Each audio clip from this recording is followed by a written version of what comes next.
Okay, when y'all see thou shalt be equally yoked, what do you think of? An egg. An egg? Okay. What do you think of, Kristen? I don't really know yet. Okay. Well, this is talking about a different kind of yoke. Not an egg yolk, but it's talking about a different kind of yoke that you guys probably don't relate to because you don't see it nowadays. Okay. We've had the opportunity and the privilege to counsel those who are dating because we believe that whatever's going on in a dating relationship is going to just get even bigger. Right. Worse or better, whatever the case may be, in a marriage relationship. Mm-hmm. And so what we found is that when they get to that butting of heads, only one person wants to come. Only one person wants to make things better. Only one person wants to, what can I do to save this relationship? Right. This is where people confuse and misinterpret the phrase unequally yoked. Explain why unequally yoked applies here in the work that someone is doing. The idea is this. A yoke. A yoke is what they put on the neck of an oxen. Right. Of ox. Two ox who are plowing a field. So what's happening is they have to go the same direction, in step with each other, at the same momentum, with the same timing, right? In step with each other. If one ox is weaker than the other, then the stronger one risks pulling dead weight. If they're going in two different directions, then they risk hurting each other and potentially involuntarily hanging each other on that yoke where they're connected at. Right. If one decides they don't want to move and the other one decides that they want to move, they both potentially risk being starved because they graze as they go forward and no work is being done. Equally yoked is so important because you want to make sure that you're going the same direction with the same goals in the relationship, for the relationship, and in general with each other. You're forcing them. The person you have to continuously sell to continually to be with you is the person that you're dragging along, and you're breaking your neck doing it. We continuously see people coming to us broken and beat down because they're carrying weight that they had no business carrying in the first place. Yes. Relationships are supposed to be two ways as far as it's supposed to take two people.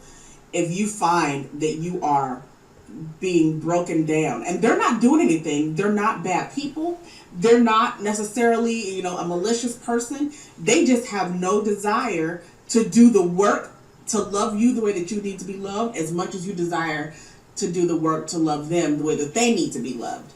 And that's where you begin to feel broken and rejected and beat down, is because you've been dragging this dead weight. And all it is depleting your energy, and you're proverbially breaking your neck under the weight of that burden in that relationship. Okay. So, unequally yoked relationships. I found a couple of pictures. Two people who will be headed in two different directions. What's wrong about that picture? That cow married a jackass. That heifer married a jackass. So, That could have been my first wedding photo. be nice. Which one do you think's stronger in this relationship? The cow. Which one do you think's more stubborn? The dog. Yeah, I think so. She said dog. I was like, what? I go, So this is what you end up with them going in two different directions. One being stubborn to go one way and see the donkey's kicking. So that's what it's like if you're unequally yoked. There are 5 things that are seen and very dangerous when you're talking about being unequally yoked. The missionary relationship, the Mother Teresa relationship, the exotic relationship, the sugar daddy relationship, and the rebel without a cause relationship. And any of these relationships are unequally yoked, And they're very dangerous. Does this look like a dangerous relationship? Yeah. He might bite her head off. You think? No, I take offense that you said that's a he. Offense. Just That's saying. offensive. That's offensive. It could be that she might bite his head off. Could be.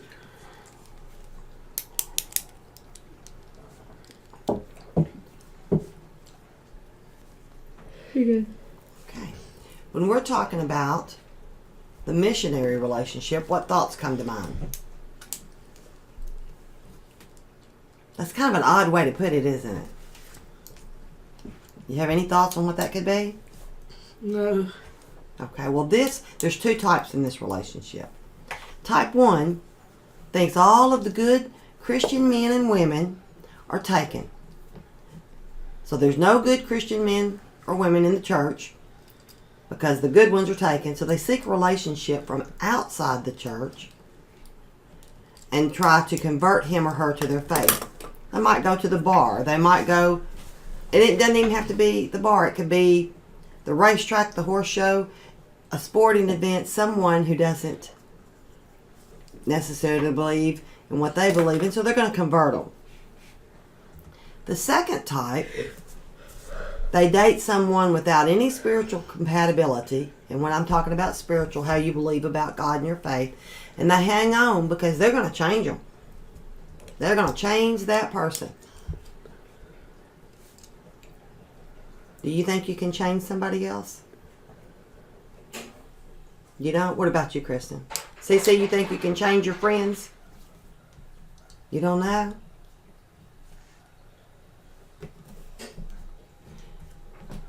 Missionary daters have the need to justify the relationship on saving the other person. That's why they're dating them, because they're going to save them. They're going to invite them to church. They're going to convert them.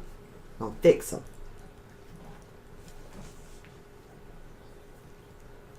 Who you think usually gets fixed? The other person that invited them. Yeah, right. The person that invites you, usually the one that gets fixed. You are right. You're good. This overlaps a little bit with the Mother Teresa relationship. This is based upon the dynamic of caretaking. One partner is the nurse, the other partner is the patient. And I'm not necessarily saying that it has to be a physical or a medical condition, but one partner tends to be the caretaker and the other one tends to be the one that's always taken care of. It's a codependent relationship. They're trying to take care of or change the other. If you attract and hang on to needy people, ask yourself why. If you're trying to attract and you hang on to these needy people, then you need to say, I gotta go get a life. Here's this girl. Morning, Sunshine. Are you mad at me? Don't be mad at me. I'm sorry. It's not my fault there are scary things. Want to hug me? You look good in these jeans. You think this guy's gonna hang around? No. If only needy and desperate were attractive qualities. Y'all know anybody needy that always has to have somebody help them and fix them? Yeah. And that could be a friendship relationship too, because that's not good either. Another form of this is the other person saying, well, all the time, well, you don't really care about me. You don't really love me. And all you're doing is just being you and doing the best you can. And they just constantly tell you, you don't love me.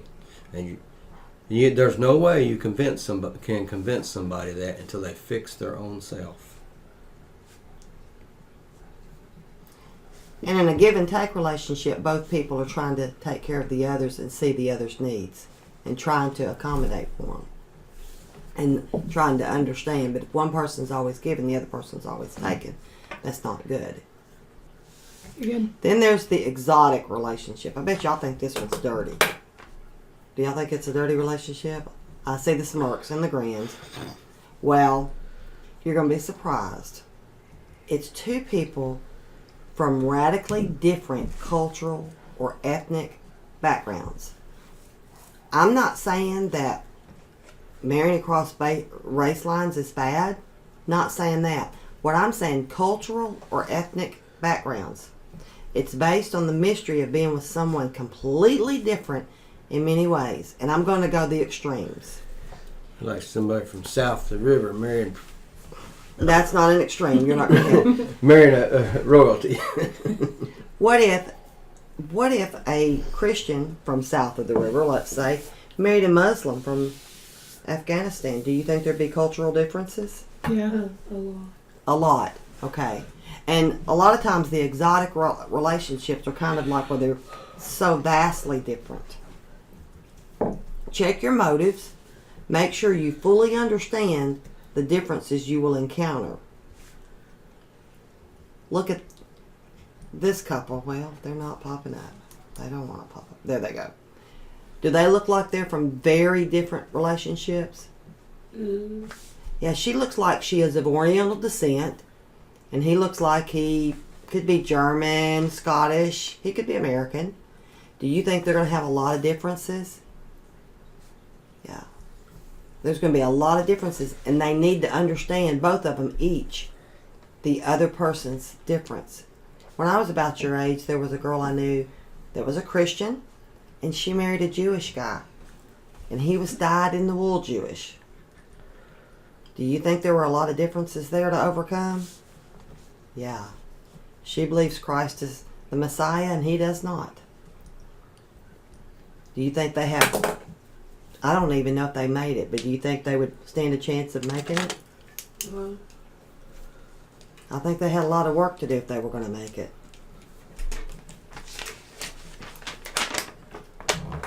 Okay, then you have the sugar daddy relationship. In this, there's a substantial age difference between the partners.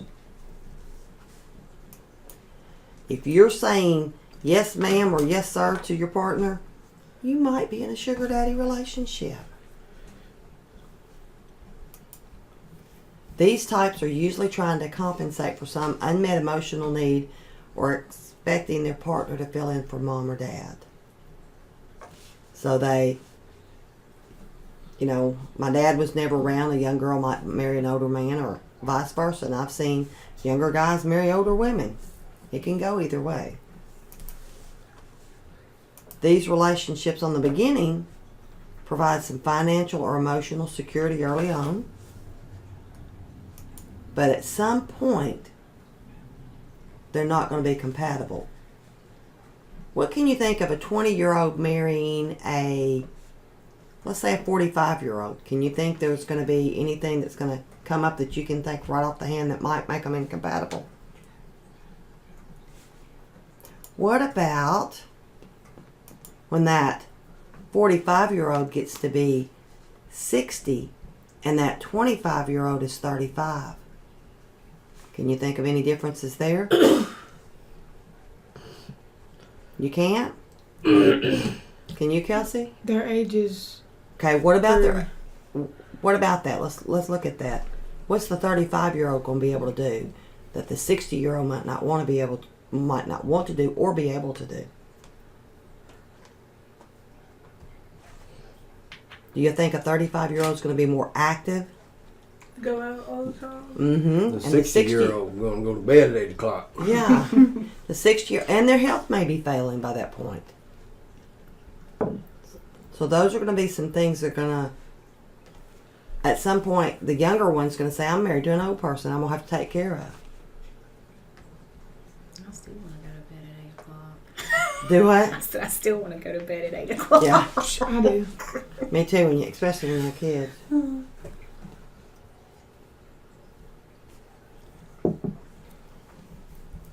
This goes the other way too. You can have somebody in high school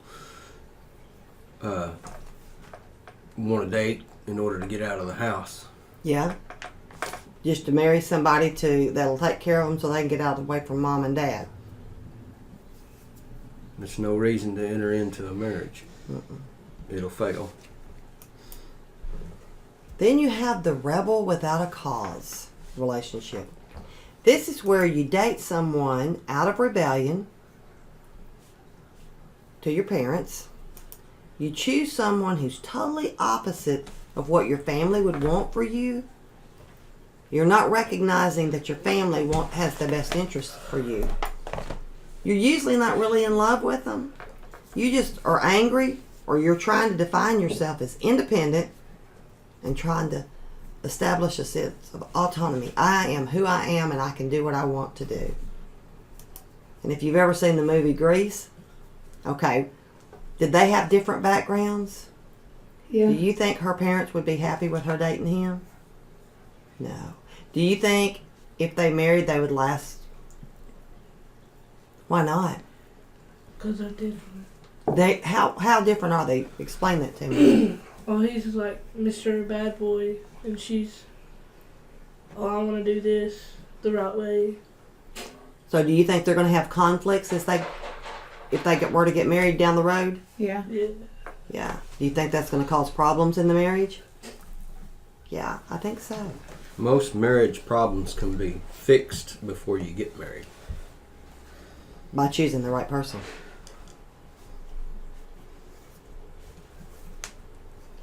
Some of us had to screw that up once, so Well, I can say that too. yeah, we want you to not make that mistake. And last week we talked about checking with family and good friends, not just friends that say what they think you want them to say, but checking with family that's going to say, hey, I can see this as a disaster because I know I was told, you were told, you've been told? My dad told me. Yeah. That's how I explained to Kelsey. My dad was a lot like Arlen. He didn't really know because he was a man, so he didn't really know how to Say it to you. caringly sit me down and say, look, I don't think this is it. I don't think this is okay. So he got angry and he yelled, so I did it because I could. It was rebellion. Yeah. And it hit me in the face You're good. very hard. So now we've talked about the 5 unequally yoked. Let's talk about being equally yoked. We'd have 2 cows, wouldn't we? You have spiritual connection, a physical connection, and a social connection. Do these guys look like they're enjoying each other? Yep. Yeah, they look like they might have something to talk about. They look like they might be attracted to each other. They could be reading the Bible there together, couldn't they? Yep. Kind of looks like one, doesn't it? The most unhappy life that you can live would be a Christian married to a non-Christian. Amen. Amen. You want They used to have to avoid fight that. to go to church. You want to avoid that at all costs because it's misery. The spiritual connection. You got to ask yourself what you believe about God. Does this person believe the same thing about God? Or do they believe differently about God than you do? That's a big red flag right there. If they don't believe like you believe, then you're going to have problems. How you pray. Do you pray daily? I remember my first husband only believed that you only prayed about the big stuff. I believe you pray about everything. Where you worship. You hear people say, oh, I can worship God out in the woods. And then you might believe, hey, we need to go to church and get fed by the preacher, do some deep study. Which holidays you celebrate. That can be a big issue with families. Which ones you celebrate and how you celebrate. Which books you hold to be sacred. Do you think it'd be a problem if you believed the Holy Bible was sacred and who you were dating or married to didn't? They thought it was just a book? Is that a deal breaker? Yeah, that is a deal breaker. Your opinion on baptism. There's some people that believe you're sprinkled, some people you don't need to be, some people believe you can't go to heaven if you're not baptized, and some people believe that it's something that you show out of obedience. So you have to determine what your beliefs are. These are just a few components that make up your belief system. This is one of the most intense and intimate parts of you. And a Christian should never date a non-Christian, let alone marry one. No exceptions. You know why that's common sense?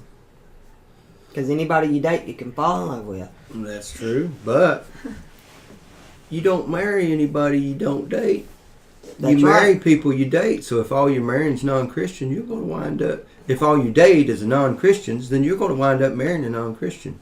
So the way you fix that is you only date Christians. Look at this. Now, that's what you like seeing going to church, a whole family. But if you date a non-Christian, and it could be the man taking the kids to church, it could be the woman taking the kids to church, it could be the man or woman taking part of the kids and the other stay home with the other one. You don't want your family split because you don't believe the same. So that's a very important part of it. And this is where it gets into the missionary or the Mother Teresa relationship. You know you're not to date a non-Christian, so you invite them to church. But if they're not saved and they don't live like a Christian, you should never ever date them. No exceptions. And the reason we're having this conversation is because the Scriptures tells us this. The Scriptures tells us to not be unequally yoked, and that means not to be, if we can all help it, not be married to someone who's not saved, who's not a Christian, because that's going to be the worst kind of difficulties that you'll ever face in your life, because the Bible puts it this way: it would be light trying to mix with darkness. Then there's the physical connection. You need to be attracted to your partner. That's a healthy prerequisite for a relationship. However, most people overdose on this attraction thing and they make it the main and only thing. So at this point, revisit Commandment 2. Hey, that young handsome thing, when they're about 20 years old, they're going to look a lot different when they're 50. And that's where it goes back to, thou shalt use your brain. So go back to Commandment 2 and revisit. Now they're just standing there holding hands. They're not all over each other. They probably dated a while. They might even be better. It's good to be attracted to them, but it's not the only thing, because looks fade. Lots of things fade. Your body moves around. Yeah, walk away. There you go. And no one's perfect. When you're dating and you see a problem with a person, just know that that problem down the road is going to be multiplied by 10. It gets worse. That same problem. Okay, You say, then, oh, this one just drinks a little bit. then it becomes he drinks a lot. 20 years down the road, can't hold down a job because he drinks too much. That's how the little problems grow. Then there's the social connection. Important issues with family backgrounds. And just saying, I don't like his family, or his family doesn't like me, or vice versa. There's a lot to take in consideration. Holiday customs. And you don't want to be in a broken or a blended family if you can prevent it and do it right the first time. We have a blended family. Not only do our kids have to deal with my parents and their father's parents, and same thing on his side. His kids have to do that, so that's 4 sets. Then when they marry, then there's a whole nother set that's added in. And then if they have a blended family, then you've got twice as many holiday trips to do, and you end up spending your whole holiday driving from house to house. Or people getting offended because you didn't come by and see them. So if you can stop this on the front end, you won't even have to deal with that on the back end. And then there's family rules. kind of how the order of the family is set in, and what you would expect. Spousal roles expectations. My dad expects a whole lot different out of my mom than he does out of me, doesn't he? And out of the girls. He has more of a traditional outlook on male-female relationships on him and mom than he does his kids or his grandkids. And that, when we talk about spousal role expectations here,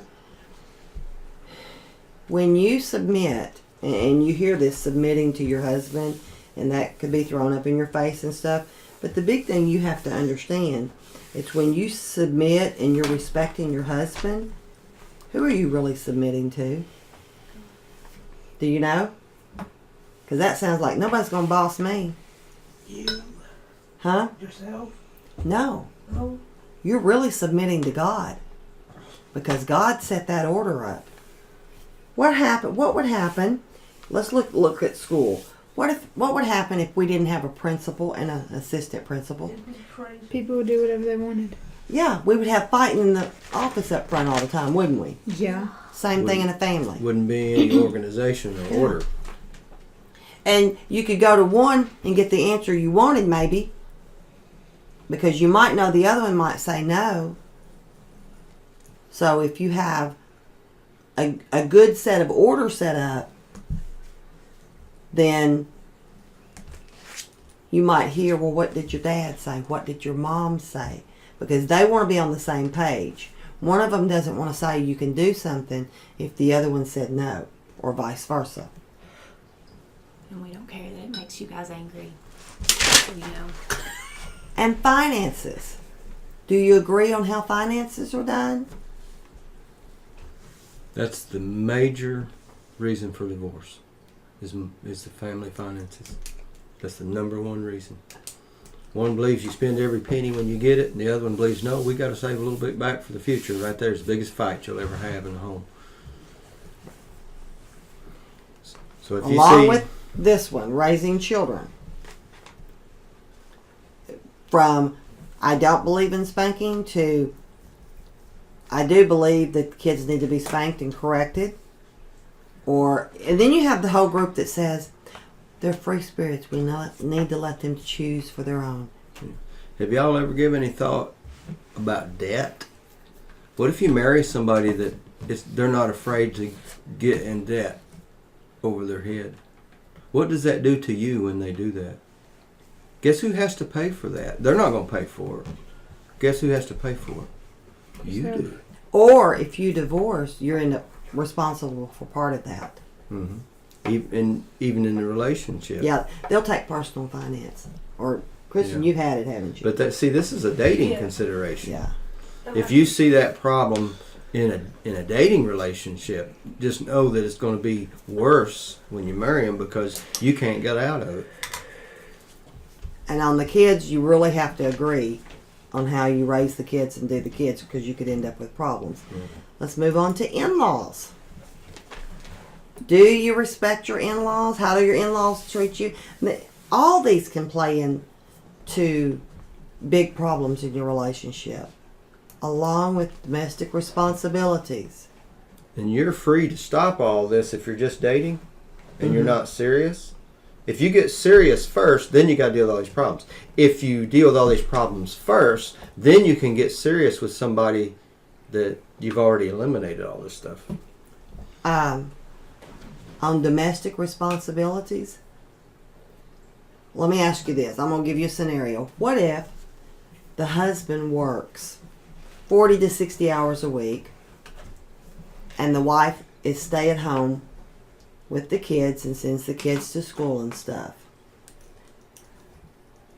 What should the husband be responsible for at home? Should he have to come home and cook dinner and take care of the kids? No. Why not? Cause She's been with them all day. Because he works. Okay, he's providing an income. Now, should he maybe mow the yard Yeah. and take care of the cars and stuff? Okay. What if they both work? Then who should be responsible for what? They both should do stuff equally. Kind of share in the work? Yeah. Okay. And that is a dialogue before you marry anybody that you need to have. Because if you get the luxury of staying home and raising your kids, then maybe his dinner should be on the table when he gets home. Maybe it should be where y'all could do things as a family, but also understanding if he needs to mow, that you're not going to fuss at him because he's not giving you attention or taking care of the kids. Or if you're both working, then y'all work together on things and oh, the screen turned in there. And kind of divide the work up equally. What about work ethic? Would that be important?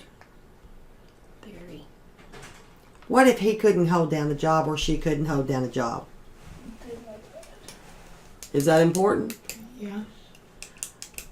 I know a young man that when he married, he wanted the young lady he married to finish her education and to be able to support herself. Do you think he was being mean?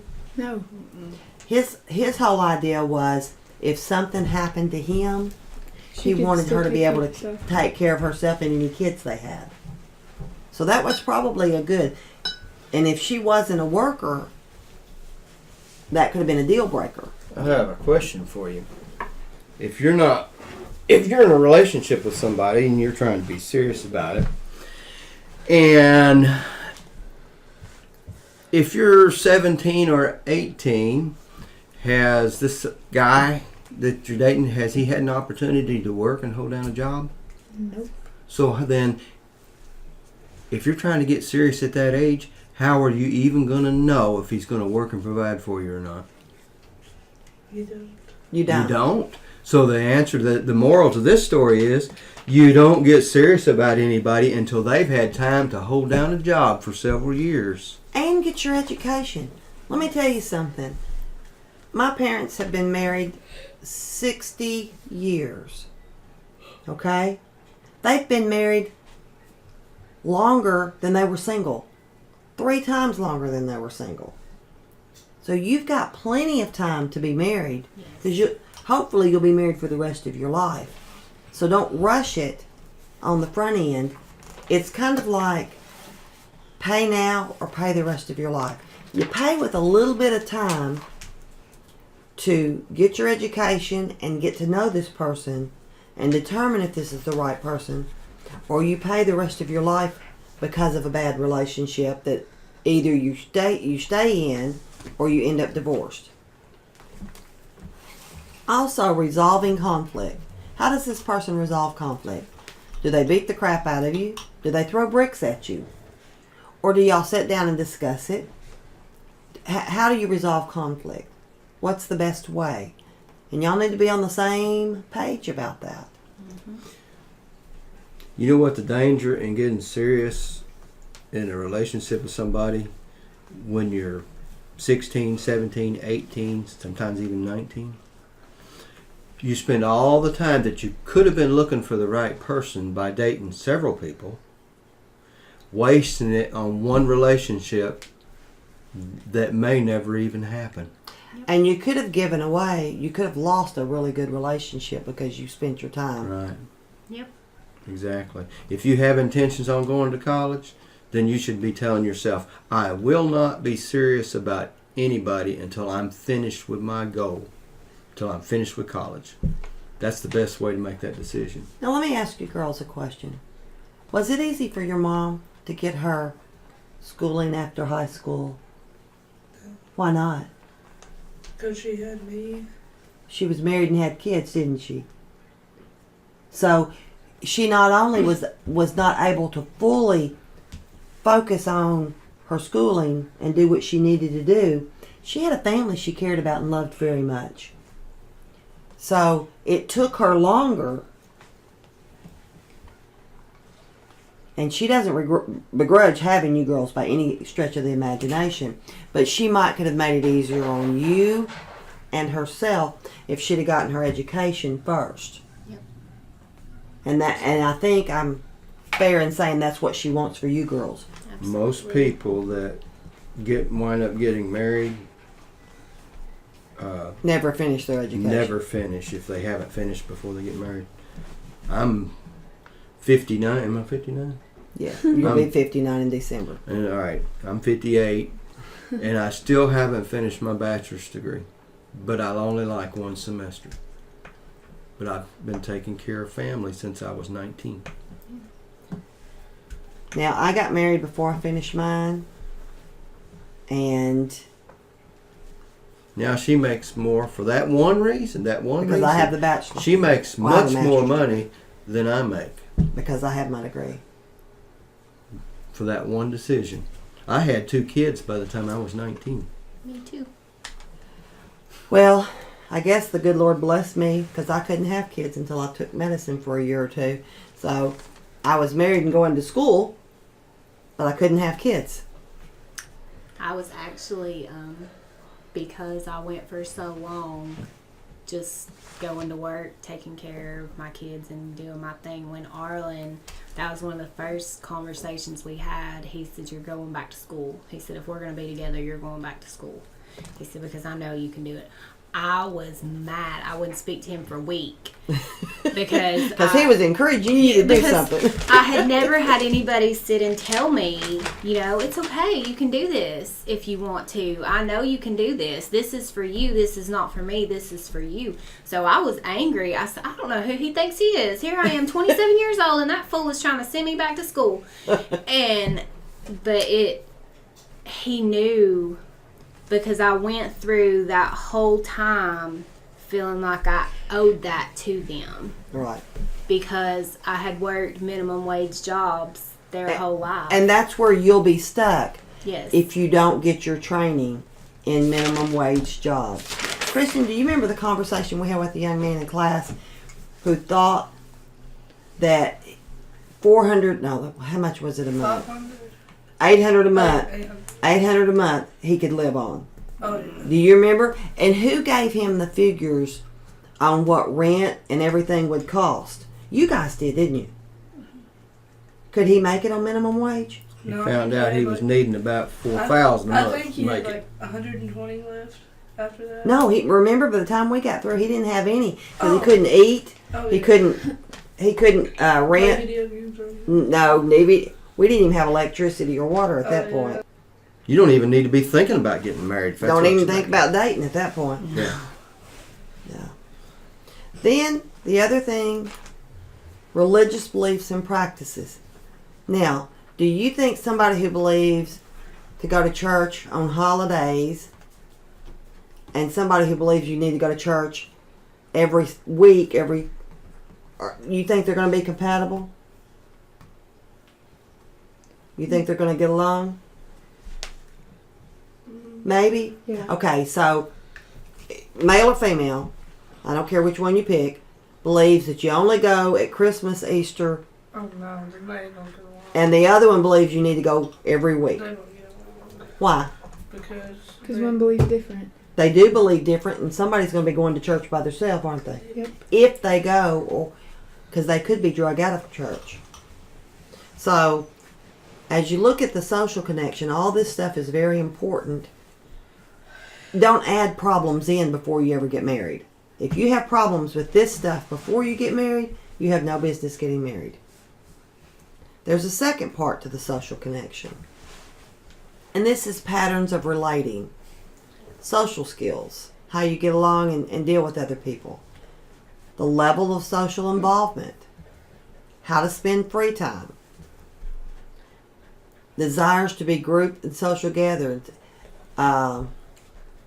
If someone who likes to be out and be with people marries someone who wants to always be by themselves, how's that going to work? that's a lot. Yeah, that could be problems. And if you're gravitated, you need to be gravitated towards the same type of people. Communication style, how you communicate to each other.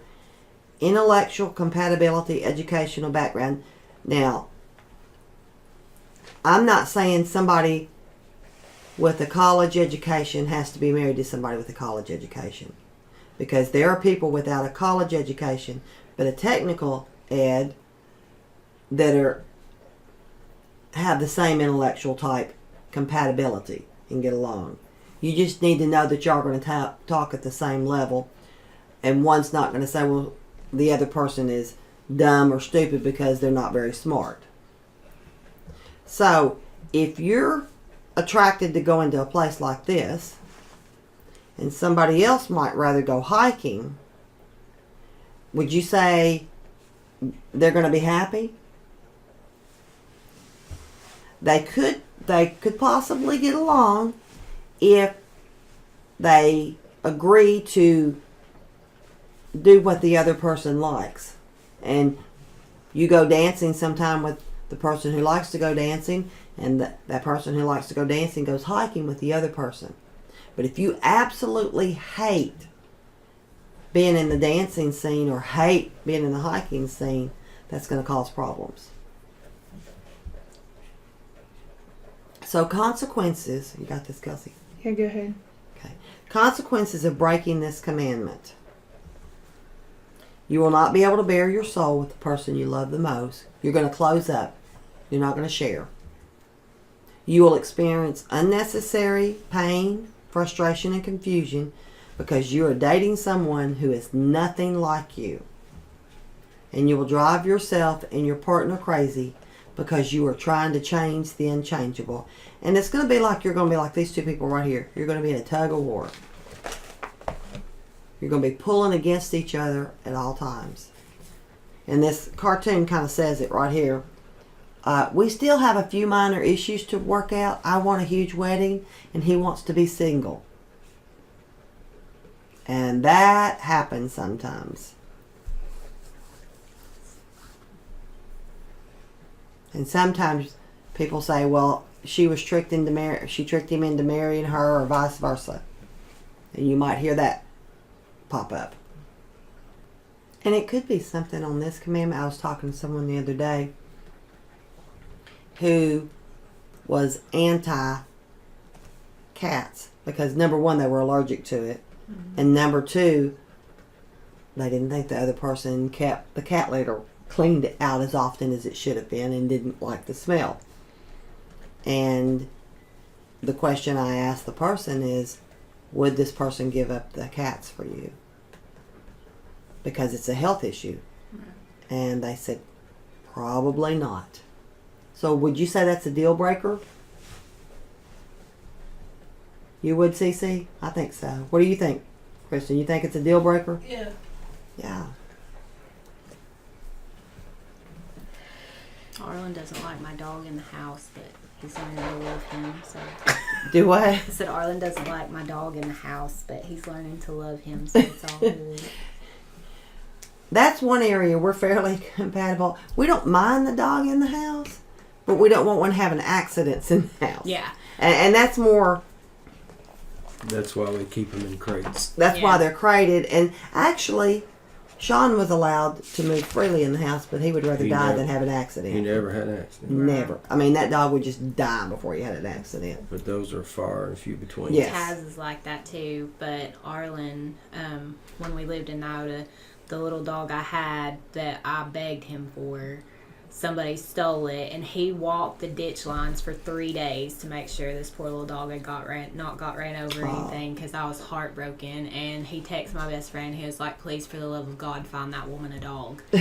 So she brought him to me at work, and I was like, no, he'll be mad. He'll be so mad. And she's like, oh, I've already talked to him. It's okay. And he's like, if you love him, then that's fine. So he's making concessions. yeah. We've learned to, and it's awkward when you come out of a relationship where you can't do that into a relationship where you can, because for a little while I would be like, what's your motive? Right. What are you up to? What have you done? Well, and I told the girls, I've told them several times, Bill's not a big horse person, but he has done this for me. Yeah. Okay. And I don't, not a real big lake person, but I will go to the lake with him. Right. Well, that's like Arlen, he's real big on hunting. every once in a while, I'll get up at 4 a.m. and before daylight in the cold and go to the woods with him. And I'll never say a word because he enjoys it and he says that's time She'll for us to watch spend football, together. but she has no idea what she's talking about. And it kills me. I don't know I'm what like, I'm talking about. Don't watch it if you don't know what's but going on. sometimes he'll go Christmas shopping with me, or we'll go hiking or something. That's not And that's the give and take. Yeah. And It's not saying that you're gonna like every single thing equally, but you got to be compatible enough that you can right. and be willing to do the give and take. Because I do not like getting up and climbing in a tree stand at 4 o'clock when it's 10 degrees. But I love him, so I'll do it. Now I would like that better than I care for the lake, and I think it probably comes back to I was in a accident when we were many years ago where I almost drowned. So Oh, yeah, probably. now I made myself get back in the thing, but anytime there's any stress or anything on the lake, that flashes back for me. Yeah. And then there are benefits to keep this commandment. The unveiling. Skylar likes the curtains coming back. You will be able to experience the joy of a true, deep spiritual connection. Nothing brings you more peace than being able to go to your partner and say, hey, let's pray about this. And if you're at odds with your partner and your heart's not right, God's not going to hear your prayer anyway. That's one thing the Bible definitely teaches, that if a husband and wife are arguing, that they might as well not even pray. They better get right with each other before they go to pray, because God's not going to hear their prayers. You will also be on the same page morally, socially, and mentally. And morally could be, let's talk about allowing your kids to date. One parent says, oh, it's okay, they can go and do whatever they want to. The other parent says, no, I need to know where they're going, what time they're going to be there, what time they're going to be home. And as a teenager, you may feel like you have a clock in, clock out sheet. But I am thankful that that's how my mom and dad were. I felt like I needed a GPS on me and I needed to clock in everywhere I went to let them know. But I will also tell you, and girls look at me, I really want you to get this point here.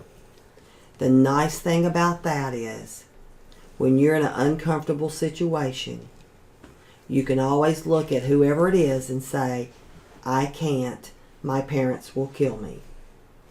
Your parents are there to throw under the bus and blame Every time. to get you out of an uncomfortable situation. And if you're not strong enough on your own to do that, throw your parents under the bus. My parents will know. They'll say, no, they won't find out. And you can say, no, my parents always find out. Mm-hmm. I don't know how, but they always find out. Every time. Yes. And it's okay to throw your parents under the bus. That's what they're there for. Blame it on them. You can also have codes. My daughter and I had a code, even when she spent the night with a friend. If she was in trouble, she would call, and I could tell. I'd say, do you need to come home? And she'd say yes. And I would say, you tell them I'm coming to pick you up. And we would make up some excuse, and I would come pick her up, and it was always my fault. And that's okay. Yep. Because my job is to keep my children safe. Your mom's job is to keep you safe. Yep. You will minimize the stress and conflict that comes with differences. And like I told you, Bill loves the lake. I love the horses. But he accommodates me. I try to accommodate him, but he hasn't been going to the lake every time I've offered. And he feels a lot of responsibility about keeping everything mowed up, so that's probably why. But you want to be able to grow old with somebody, enjoy things together, whether it's whatever your hobby of choice is.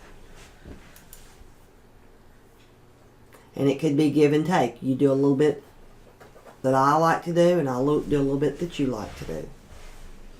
And you've heard compromise on your mom and Arlen's part on some things. You've heard compromise on mine and Bill's part on some things. But you want to make it where you're not having to compromise on everything. Right. Or one person's always giving and the other person's always taking. That's what that dating time is for, to see if they are going to compromise. If they're not, you're going to be miserable. Yeah. Your life is, if you marry somebody that you ought not marry, Your life's going to be HE double hockey sticks. HE double hockey sticks. and you're going to waste, That's just the bottom line. you're going to waste your valuable life Yeah. on somebody that doesn't deserve it. Yeah. Give it time, because they can play out anything for a short amount of time. The dating is the best it will ever be. Yep. And they can be super, super sweet to you, and sugar wouldn't melt in their mouth for 6 months, a year. But then you wind up in a situation that they're a part of, and then they're like, oh, whoa, hold up. I didn't sign up for that. If you choose wisely and you stay in the scriptures, you make your list, you see that red flag, it'll be hard, but you just walk away. As hard as it'll be so much easier than if you make the wrong choice. If you make the decision, you're not getting serious with anybody to a certain, until you're mature enough, Until you get your education and stuff out of the way. Yep. then there's no temptation to get serious. Because you've already made the decision and you're not allowed yourself to get serious, and it's no big deal. And my suggestion would be, until you have your education, just decide to go out with groups. Not on single dates. Just go out with... Not saying that you have to be a miser or a hermit and not be with anybody, but go out with groups. And this- a group of guys. This is why God has told us in the Bible not to have intimate relationship with anybody that we're not married to. Because you're giving part of yourself away, and you may be giving part God of your knows if future you husband's do, God knows stuff if away. you do, that you have the potential of destroying your whole future, Yep. rest of your life. Because once you go to that step,